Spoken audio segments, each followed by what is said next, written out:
ሰሞኑን በሰሜን ኢትዮጵያ በተለይም በጠለምት ግንባር በኩል በትግራይ ኃይሎችና በአማራ ክልል ሚሊሻዎች መካከል ዳግም ግጭት መቀስቀሱ ተዘግቧል።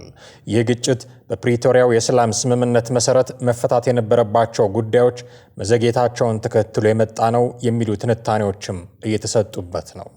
ጠለምት፣ ወልቃይትና ራያ ለበርካታ ዓመታት በትግራይና በአማራ ክልሎች መካከል ከፍተኛ የይገባኛል ጥያቄ የሚነሳባቸው አካባቢዎች ናቸው።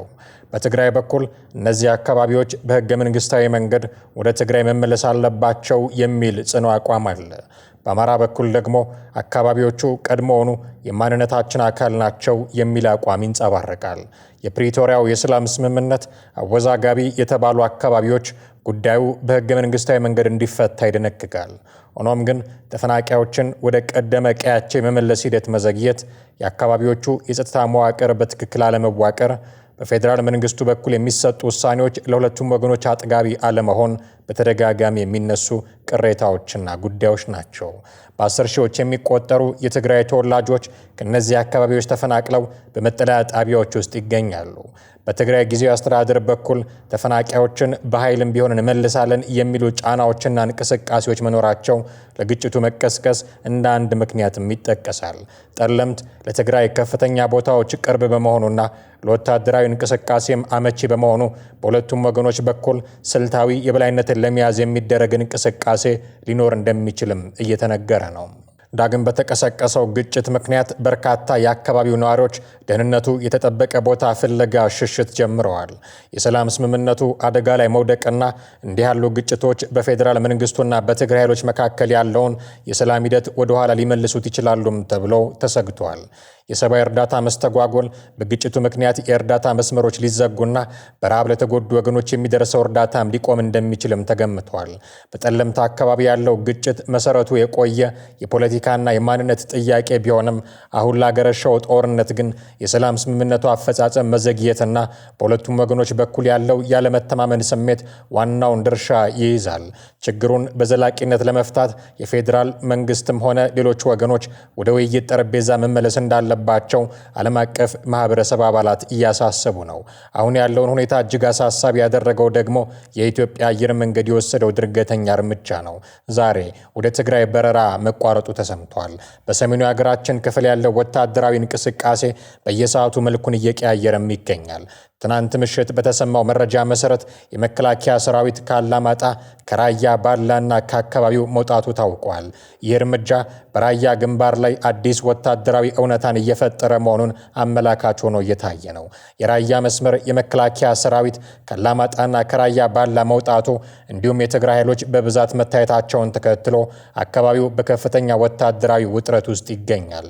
የኢትዮጵያ አየር መንገድ ወደ መቀሌ፣ ሽሬ፣ ሁመራና አክሱም ለዛሬ ሊደረጉ የነበሩ በረራዎች መሰረዛቸውን ትኬት ቆርጠው በረራ ለሚጠብቁ ደንበኞቹ በረራ መቋረጡን በሜሴጅ ማሳወቁ ሌላው ለጦርነቱ ስጋት ማሳያ ሆኗል። በጸለምት አቅጣጫዎች በሰው ኃይልና በድሮን የታገዘ ውጊያ መቀጠሉ የታወሰ ሲሆን የሽረ ማይጸብሪና ተከዜ መንገድ መዘጋቱም ተገልጧል። ይህ ግጥምጥሞሽ የ2013ቱን ክፉ ትዝታ ዳግም እንዳይቀሰቅሰው በብዙዎች ዘንድ በስጋት እየታየ ነው። የውጭ ሀገር ሚዲያዎችም በኢትዮጵያ መንግስትና በትግራይ ኃይሎች ዳግም ግጭት መቀስቀሱን መዘገብ ጀምረዋል። በኢትዮጵያ በመንግስትና በትግራይ ኃይሎች መካከል ዳግም ግጭት መቀስቀሱ የተዘገበ ሲሆን የሁኔታው መበላሸት የበረራዎች መቋረጥ ምክንያት መሆኑን የጸጥታ ዲፕሎማቲክ ምንጮች ገልጸዋልም ብለዋል። በሰሜን ኢትዮጵያ በፌዴራል መንግስትና በትግራይ ኃይሎች መካከል ዳግም ግጭት የተቀሰቀሰ ሲሆን ክልሉ አሁንም በከባድ ጦርነትና በቅርብ ጊዜ በተደረጉ ከፍተኛ የዓለም አቀፍ እርዳታ ቅነሳዎች ምክንያት በከፋ ቀውስ ውስጥ እንደሚገኝ በአልጀዚራ ዘገባ ላይ ተመልክቷል። ግጭቱ የበረራዎች መቋረጥን ያስከተለ መሆኑን የጸጥታና ዲፕሎማቲክ ምንጮች ሐሙስ ለፈረንሳዊ ዜና ወኪል አዣንስ ፍራንስ ፕሬስ ዘግበዋል። ባለፉት ጥቂት ቀናት የአማራና የትግራይ ክልሎች የይገባኛል ጥያቄ በሚነሱበት ጸለምት በተባለ አካባቢ ግጭቶች ተቀስቅሰዋል ሲሉ ምንጮች ለኤኤፍፒ ተናግረዋል። ስማቸው እንዳይጠቀስ የፈለጉ የጸጥታ ምንጮች ሁኔታው እየተበላሸ ይመስላልም ብለዋል። በ2013 ዓ.ም የተጀመረው የሰሜን ኢትዮጵያው ጦርነት በ2015 ዓ.ም ከመቆሙ በፊት በመቶ ሺዎች የሚቆጠሩ ሰዎችን ገድሏል፣ በሚሊዮን የሚቆጠሩትን ደግሞ አፈናቅሏል።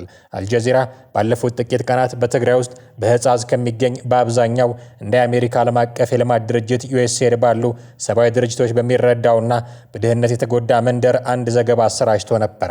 ዩኤስአይዲ እንደ ዛሬው ያደረገውና በአንድ ወቅት የኢትዮጵያ ትልቁ የሰብአዊ እርዳታ ምንጭ ነበረ። ነገር ግን ይህ ሁኔታ ከአንድ ዓመት በፊት የአሜሪካው ፕሬዝዳንት ዶናልድ ትራምፕ ስልጣን ሲይዙና ወዲያውኑ የኤጀንሲውን ስራ ሲያፈርሱ እንዲሁም በመላው ዓለም ያለውን የገንዘብ ድጋፍ ሲያቋርጡ በድንገት ተለውጧል።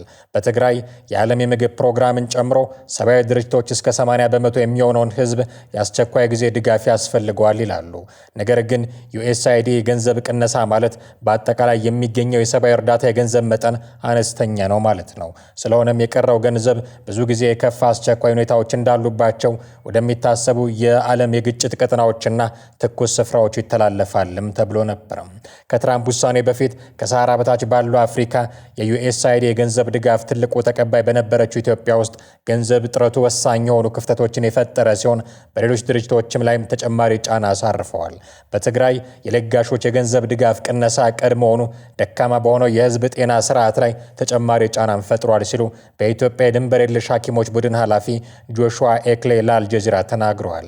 የእርዳታ ተዋንያን በገንዘብ እጥረት ምክንያት በክልሉ ያላቸውን እንቅስቃሴ ሲቀንሱ ወይንም ሲያቋርጡ በጣም ተጋላጭ የሆኑት ወገኖች የሕክምና አገልግሎት፣ የውሃና የንጽህና አገልግሎቶችን የማግኘት እድላቸውም እየቀነሰ ነው። በአጠቃላይ ያለው ሰብአዊ ፍላጎት ከጋራ አቅም በላይ መሆኑ ቀጥሏል። በኢትዮጵያ የዩኤስአይዲ ድጋፍ ተቋርጦ ከቆየ ከወራት በኋላ የአሜሪካ መንግስት ለሀገሪቱ ከሚያደርገው ድጋፍ መካከል የተወሰነውን መልሶ መጀመሩን አስታውቋል። ነገር ግን ብዙዎች እንደሚሉት ኢኮኖሚያም ሆነ ህዝቧ ከዓመታት ግጭት በኋላ አሁንም በከፋ ሁኔታ ውስጥ ለሚገኙት እንደ ትግራይ ላሉ ክልሎች የመጣው እርዳታ በጣም ጥቂት ነው። ምንም እንኳን አልጀዚራ ይህን ዘገባ ቢያሰራጭም ከፌዴራሉ መንግስትም ሆነ ከትግራይ ክልል ጊዜያዊ አስተዳደር በኩል ግጭቱን በተመለከተ የወጣ ይፋዊ መግለጫ እስካሁን ድረስ የለም። ይህ በእንዲህ እንዳለ የተለያዩ የፖለቲካ ተንታኞች የጦርነት ነጋሪት ጉሰማው እንዲቆምና ጦርነትን መጠየፍ እንደሚያስፈልግ መናገር ጀምረዋል። በትግራይ ፖለቲካ ንቁ ተሳትፎ ያለው አክቲቪስት አሉላ ሰለሞን በአሁኑ ወቅት በትግራይ ክልል የታየውን የጦርነት እንቅስቃሴ በመቃወም ጦርነትን እንጠየፍ say no to war የሚል መልእክት በማህበራዊ ገጹ ላይ አጋርቷል። አክቲቪስቱ በይፋ የማህበራዊ ትስስር ገጹ ላይ ባሰፈረው መልእክት ዳግም ወደ ጦርነት መግባት እንደማይገባና የጦርነትን አውዳሚነት በመጥቀስ ተቃውሞውን ገልጿል። አክቲቪስቱ ከ2 ዓመት በፊት በነበረው የሰሜኑ ጦርነት ወቅት ጦርነት ባህላዊ ጨዋታችን ነው በማለት በሰጠው አስተያየት በወቅቱ ከፍተኛ ትችትና ተቃውሞ ሲስተናገድበት እንደነበረ ይታወሳል።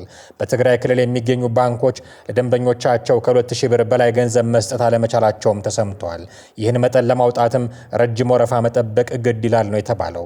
ህወሓት በመጪዎቹ ቀናት ሙሉ ጦርነት ለመክፈት ዝግጅቱን እያጠናቀቀ መሆኑ ከመቀሌም እየተሰማ ነው።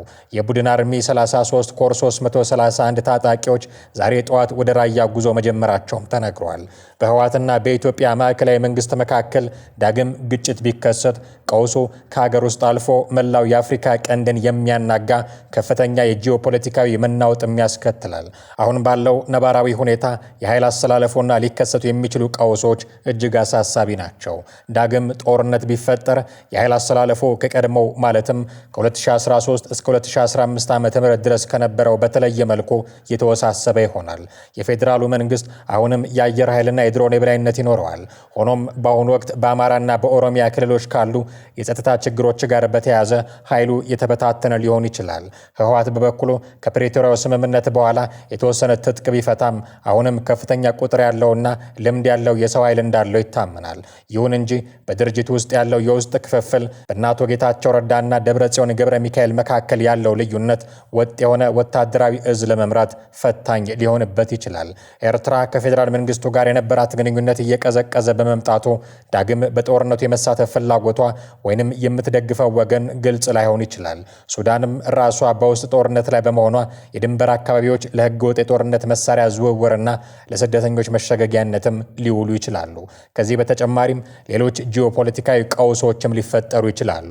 ኢትዮጵያ ከሶማሌላንድ ጋር የተፈራረመችው የመግባቢያ ሰነድ ቀጠናዊ ውጥረትን በፈጠረበት በዚህ ወቅት የውስጥ ጦርነት መነሳቱ ግብፅና ሶማሊያ በኢትዮጵያ ላይ ያላቸውን ተጽዕኖ ለማሳረፍ ቀዳዳ ይከፍትላቸዋል። ኢትዮጵያ አሁን አሁን ላይ እያደረገች ያለችው የኢኮኖሚ ማሻሻያና የውጭ ዕዳ ሽግሽግም በጦርነት ምክንያት ሊደናቀፍ ይችላል።